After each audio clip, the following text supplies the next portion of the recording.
மணப்பெண்ணின் பிரத்யேகமான திருமணம் விவாஹா தி சென்னை சில்க்ஸ்.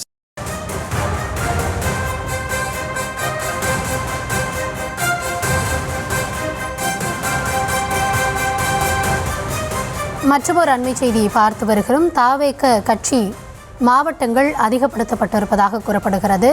தாவேக கட்சி மாவட்டங்கள் அதிகரிக்கப்படுவதாக கட்சியினுடைய தலைவர் விஜய் அறிவிப்பு ஒன்றை வெளியிட்டிருக்கிறார். நிர்வாக வசதிகளுக்காக கழக மாவட்டங்களின் எண்ணிக்கை மேலும் கூடுதலாக்கப்பட்டிருப்பதாகவும் கூறப்பட்டிருக்கிறது. முழுமையான விவரங்களோடு செய்தியாளர் ஜெரி இணைந்திருக்கிறார். ஜெரி வணக்கம். என்ன அறிவிப்பு தாவேக சார்பில் வெளியாக இருக்கிறது? முழுமையான விவரங்களை வழங்கலாம்.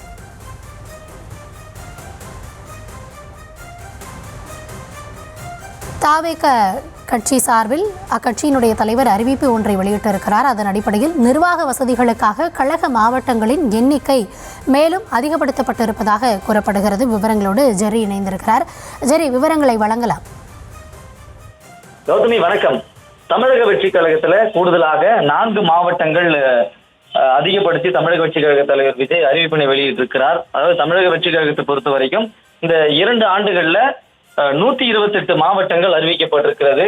முதலாக 19 மாவட்டங்களாக அறிவிக்கப்பட்டிருந்தது. அதன் அடிப்படையில கடந்த மாதம் 8 மாவட்டங்கள் அறிவிக்கப்பட்டிருந்த சூழல்ல சட்டசபை தேர்தல் நெருங்கி கொண்டிருக்கிறது. இன்னும் ஓரிரு மாதங்கள்ல 2026 சட்டமன்ற தேர்தல் வர இருக்கக்கூடிய சூழல்ல இன்னும் சில மாவட்டங்கள் அறிவிக்கப்படாதவே இருந்தது.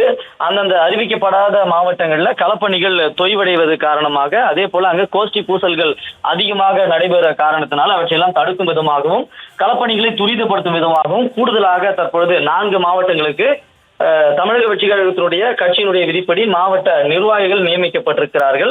அந்த நியமனத்தினுடைய அறிவிப்பை தாவேக தலைவர் விஜய் வெளியிட்டிருக்கிறார். புதிதாக பொறுப்பேற்கும் நிர்வாகிகளும் எனது மனமார்ந்த வாழ்த்துக்களையும் பாராட்டுகளையும் தெரிவித்துக் கொள்கிறேன். புதிய நிர்வாகிகளுக்கு கழக தோழர்கள் முழு ஒத்துழைப்பு நல்கிட வேண்டும் என்று இந்த குறிப்பிலே அவர் தெரிவித்திருக்கிறார்.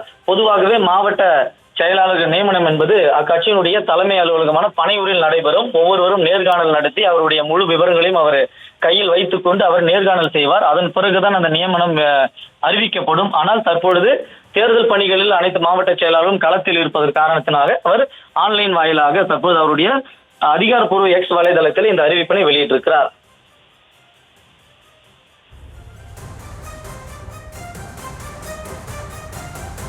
விவரங்களுக்கு நன்றி ஜெரி.